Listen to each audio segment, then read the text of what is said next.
Olá, alunos! Bem-vindos a mais uma unidade, a nossa unidade 4.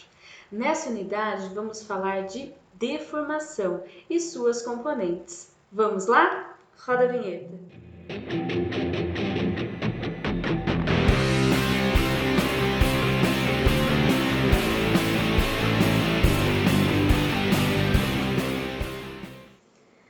Então, vamos lá. Vamos começar a nossa unidade 4. Como vimos, quando um sólido está submetido a alguma ação externa, há mudança de configuração inicial. Essa mudança de configuração pode ser denominada deformação, quando há o deslocamento relativo entre os pontos. As deformações são observadas experimentalmente e elas podem ser de grande magnitude, quando eu estou tratando, por exemplo, com elásticos, ou mesmo imperceptíveis, como nas edificações. É muito importante evitar que nas edificações existam grandes deformações, para que essa estrutura possa atender à finalidade a qual foi projetada, ou para que não cause nenhum tipo de desconforto aos usuários. Vale salientar ainda que essa ação externa, que dá origem às deformações, ela pode ter uma origem mecânica, então forças e momentos aplicados, ou pode também ter uma origem térmica. As deformações são denominadas deformações normais ou distorcionais, segundo a solicitação atuante sobre essa estrutura. Então vamos lá, definir cada uma delas. Então vamos lá, vamos começar pela deformação normal. O que é deformação normal? Deformação normal é o alongamento ou encurtamento de um segmento de reta por unidade de comprimento. Essa é a nossa definição. Vamos entender o que isso significa. Para isso, vamos considerar um corpo, como esse aqui, onde está contida uma reta AB. Essa reta AB tem comprimento inicial ΔS. Após a deformação, os pontos são deslocados para outras posições. Então, passa para a posição A' e para a posição B', ou seja, houve uma mudança relativa entre os pontos. Aí nós definimos como deformação normal média, está escrito aqui no cantinho, a diferença entre o comprimento final menos o inicial, dividido pelo comprimento inicial. Nesse caso, então, a deformação normal denotada pela letra epsilon, então epsilon médio, é igual a ΔS' menos ΔS dividido por ΔS. Bom, o que nós vamos fazer agora? À medida que nós escolhemos um ponto B cada vez mais próximo do ponto A, o valor ΔS tende a zero. Isso faz com que o ponto B' também se aproxime do ponto A', de modo que ΔS' também tende a zero. Como consequência, no limite, teremos a deformação no ponto A e na direção N, que é a direção da reta AB. Então, nós teremos deformação, denotada pela letra epsilon, igual ao limite do ponto B tendendo ao ponto A sobre o eixo N, igual a razão entre ΔS' menos ΔS e ΔS. Se a deformação normal for conhecida, então o comprimento final também pode ser conhecido. A gente pode usar essa equação que está indicada logo aqui. Uma pergunta que pode surgir é qual unidade da deformação? A deformação é uma grandeza adimensional, mas é comum expressá-la em termos de unidades de comprimento, por exemplo, metro por metro. Como geralmente são valores bastante pequenos, é comum usar um prefixo, o micro. Então, usar micrometro por metro. Lembrando que o micro é igual a 10 elevado a menos 6. Também posso expressar a deformação em porcentagem, como eu estou indicando para vocês. 0,001 metro por metro é igual a 0,1%.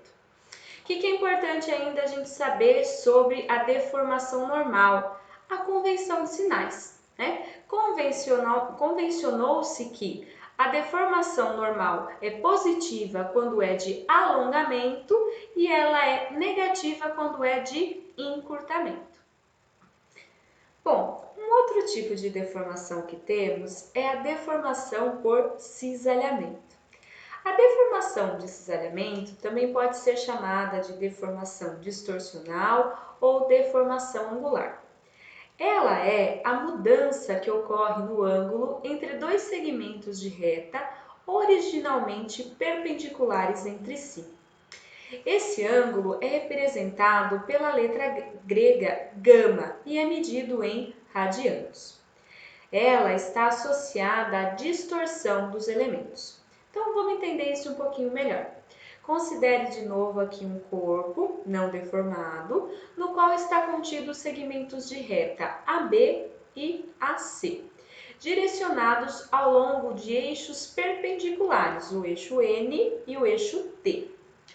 Após a deformação, as extremidades das retas são deslocadas e as próprias retas se transformam em curvas. E o ângulo entre elas, no ponto A, é dado por θ'. Definimos então como deformação por cisalhamento no ponto A, associada aos eixos n e θ, como sendo essa equação aqui. Então, gama na direção dos eixos n e θ é igual a π sobre 2 menos o limite, né, de θ', quando B tende a ao longo do eixo N e quando C tende a ao longo do eixo T. Uma outra informação importante sobre a deformação de cisalhamento é a consideração aí da convenção de sinais, né? Convencionou-se que quando θ é menor que 90 graus, temos uma deformação positiva. E quando θ é maior que 90 graus, temos uma deformação negativa. Para tentar explicitar isso ainda um pouco melhor, vamos assumir para análise, né, agora um elemento com dimensões infinitesimais. A deformação distorcional é determinada com base na variação do ângulo entre duas arestas desse elemento infinitesimal analisado. Considerando que as arestas sejam, né, inicialmente perpendiculares, a deformação distorcional gama pode ser dada como indicado aqui, né? Então, gama é igual a π sobre 2 menos θ'. Então, perceba que agora a gente está trabalhando com um elemento infinitesimal, tá? Por isso que sumiu aquele limite da nossa equação.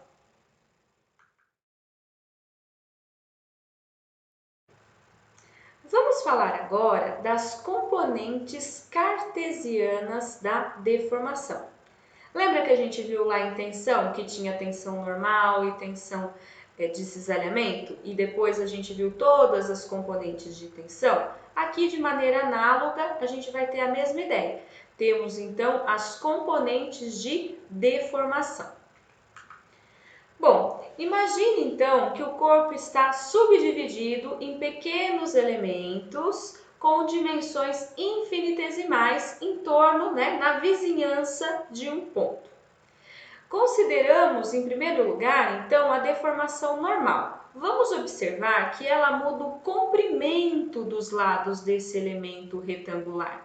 Então, as componentes de deformação específica normal estão atreladas às mudanças nas dimensões e não na forma do elemento, na forma da estrutura. Então, como se trata aqui de um elemento infinitesimal, facilmente a deformação normal pode ser definida por meio da variação do comprimento do elemento, né, dividida por seu comprimento inicial. Então, aqui a gente pode obter três componentes de deformação nas três direções cartesianas. Então, εx, que foi aí a variação no comprimento x, dividido pelo comprimento inicial dx, e de maneira análoga, εy e εz. Então, pensando no mesmo elemento cúbico de dimensões infinitesimais, as deformações distorcionais tendem a deformar o elemento de modo a transformá-lo em um paralelepípedo oblíquo. Então, as componentes de deformação angular estão associadas às mudanças na forma da estrutura. Então, a gente também consegue defini-las, então vamos fazer isso agora. Então, vamos considerar aí um pequeno ângulo, γ(xy), que vai definir a deformação angular ou distorcional correspondente às direções x e y. Como vamos obtê-las, né? Para obtê-la, vamos recorrer à nossa hipótese básica inicial de pequenas deformações. Vamos considerar, então, que γ(xy) é igual a γ1 mais γ2. Bom, mas como obter γ1 e γ2? Podemos considerar um triângulo formado aí pela reta horizontal e a aresta da face inclinada do nosso elemento infinitesimal, como mostrado aí na figura. Com isso, pode-se obter a tangente de γ1, como sendo a razão entre ΔY e dx, que é o comprimento inicial do elemento infinitesimal. Por se tratar de um ângulo pequeno, podemos considerar que a tangente de γ1 é o próprio γ1. O mesmo pode ser feito considerando agora a reta vertical, e assim a gente obtém o valor de γ2. Então, finalmente, γxy pode ser obtido como? Como sendo ΔX dividido por dy mais ΔY dividido por dx.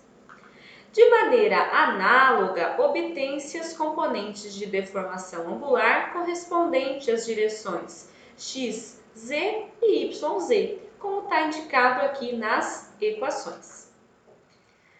Então, como vimos na aula anterior, muitas vezes é possível transformar problemas tridimensionais em problemas bidimensionais, o que dá origem aos problemas que chamamos de planos. Podemos ter estado plano de tensão e estado plano de deformação. Hoje nós vamos falar do estado plano de deformação.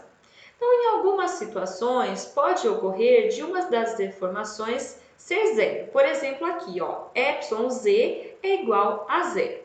Então, nesse caso, tem esse impedimento da deformação na direção z. Devido ao quê? Devido à longa dimensão da barra na direção z. Então, as seções que são planas e perpendiculares a esse eixo longitudinal, elas vão permanecer planas e separadas à mesma distância. Com isso, nós temos a definição do estado plano de deformação.